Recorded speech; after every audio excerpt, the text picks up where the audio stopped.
ملیے بابا عباس سے جو کہ ایک طویل عرصہ سے جناح کیمپ بنا رہے ہیں۔ ان کے اعزاز میں شہید ذوالفقار علی بھٹو، آصف علی زرداری، ملک عامر ڈوگر اور بہت سی بڑی شخصیات کو اپنے ہاتھ سے جناح کیپ پہنانا موجود ہے۔ نثار کیپ ہاؤس دم توڑتی اس قومی نشانی کو آج بھی زندہ رکھے ہوئے ہیں۔ آئیے انہی سے جانتے ہیں یہ جناح کیپ کب سے بنا رہے ہیں اور کن مراحل سے گزر کر یہ تیار ہوتی ہے۔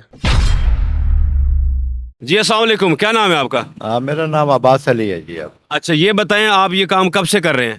یہ ہمارا آبائی کام ہے، یہ ہمارے بابا جی بھی یہی کام کیا کرتے تھے، اب ہم بھی یہی کام کر رہے ہیں الحمدللہ۔ اچھا مجھے یہ بتائیں یہ کراکلی ٹوپی جو ہے، یہ جناح کیپ جو پہچانی جاتی ہے، یہ تیار کس طرح سے ہوتی ہے؟ بس یہ ایک کراکلی کھال ہے، کھال سے تیار ہوتی ہے اور پھر اس کے ایک استر وغیرہ بنتے ہیں، اسی سائزوں کے مطابق چیز تیار کرنی پڑتی ہے۔ پھر اس کا کوئی خاص طریقہ کار ہے یا ساری مشین کو استعمال ہوتی ہے یا صرف آپ ہاتھ سے ہی تیار کرتے ہیں؟ تقریباً زیادہ کام جو ہے یہ ہاتھ کا ہی ہے۔ اچھا اس کے ساتھ مجھے یہ بتائیں کہ آج تک آپ نے کس کس شخصیت کو، کس کس بڑی شخصیت کو پہنائی ہے؟ کیونکہ آپ کو پتا ہے یہ ایسی کیپ ہے کہ یہ جناح کے نام سے مشہور ہوئی ہے، تو اس کو بڑی بڑی شخصیات نے بڑے شوق سے پہنا ہے۔ کیا آپ کے پاس کوئی ایسی شخصیات ہیں؟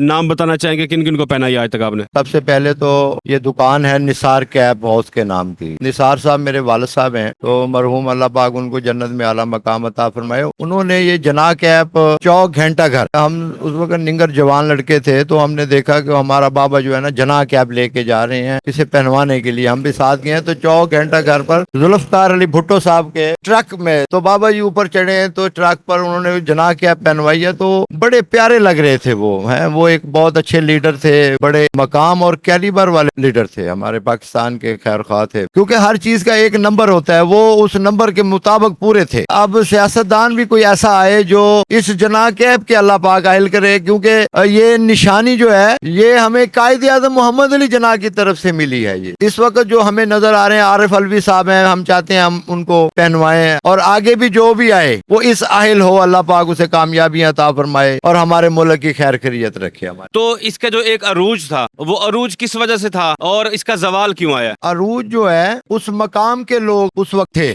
مثلا قائد اعظم محمد علی جناح تھے، تو ان کے ساتھ لیاقت علی خان صاحب بھی تھے، سر سید احمد خان تھے، مولانا محمد علی جوہر تھے، جو کیپ پہنتے تھے۔ میری بات، ان کے اندر اپنی قوموں کی، اپنے قبیلوں کی یا اپنی عوام کے لیے محبت تھی۔ میں نے جو محسوس کیا کہ وہ کیا محسوس ہوتے تھے، وہ ایک ذمہ دار محسوس ہوتے تھے۔ آپ یہ کہنا چاہ رہے ہیں کہ جو شخص اس کو پہنے گا وہ احساس ذمہ داری بھی محسوس کرے گا؟ ایسے ہی ہے۔ آپ اسے پہن کر زیادہ مسکرا بھی نہیں سکتے، یہ اس کا اپنا ایک کیلیبر ہے، اور میں کہتا ہوں جو لوگ پہن لیتے ہیں انہیں اندازہ ہو جاتا ہے کہ لائف کس طرح گزاری جائے، کیونکہ ہم نے دیکھے ہیں وہ لوگ۔ اب دیکھیں ہمارے عطر شاہ بخاری صاحب ہیں، اس وقت کیپ کے بغیر ادھورے محسوس ہوتے ہیں، اور کئی پروفیسروں سے پوچھتے ہیں آپ نے تو اتنی کیپیں رکھی ہوئی ہیں سر، اور بنوا رہے ہیں، وہ کہہ رہے ہیں کہ اب ہم اس کے بغیر ادھورے ہیں۔ تو میں پوچھنا یہ چاہ رہا ہوں کہ اس کی جو کم ہوتی مقبولیت ہے، اس کو اگر ہم کوئی آئیڈیا آپ سے لینا چاہیں کہ اس کو کس طرح سے بڑھایا جا سکتا ہے اس کاروبار کو، کیونکہ یہ میرے خیال سے جو تہذیب، جو قومیں اپنی ثقافت، اپنی قومی نشانیاں بھول جاتی ہیں، وہ قومیں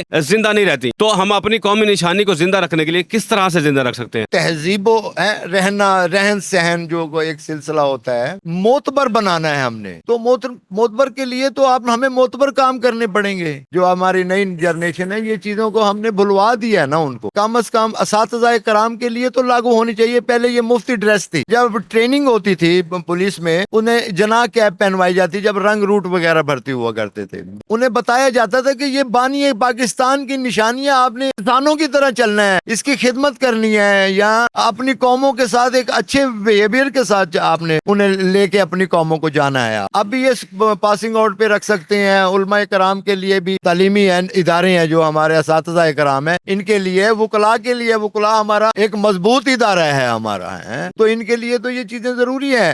جیسے بانی پاکستان خود ایک وکیل تھے۔ میں تو کہوں گا کہ اللہ پاک ہمیں موقع دے، عارف علوی صاحب کے پاس جائیں، پھر آگے ان کو ایک اور بھی میں عرض کرنا چاہتا ہوں۔ ایک تو یہ بات ہے، دوسرا یہ کہنا چاہتا ہوں کہ یہ اسمبلی میں جتنے ممبران ہیں ان کو بھی پہنوائے، یہ کئی ہلے ہوئے ہیں اس میں سے۔ پاکستان تو 6.5 لاکھ 7 لاکھ قربانیوں کے بعد پاکستان اپنے وجود میں آیا ہے، یہ تو کھیل رہے ہیں یہ لوگ، ہمیں یہ پاک وطن پاکستان ہمیں ملا ہے، پاکستان زندہ باد۔ یہ چیزیں جو ہیں ججز پر بھی لاگو ہونی چاہیے، یہ وہ کیا پہنے کے بھی یہ قوموں کے فیصلے ہو رہے ہیں۔ ہم نے قائدوں میں تو دیکھا، ہمیں قائد اعظم محمد علی جناح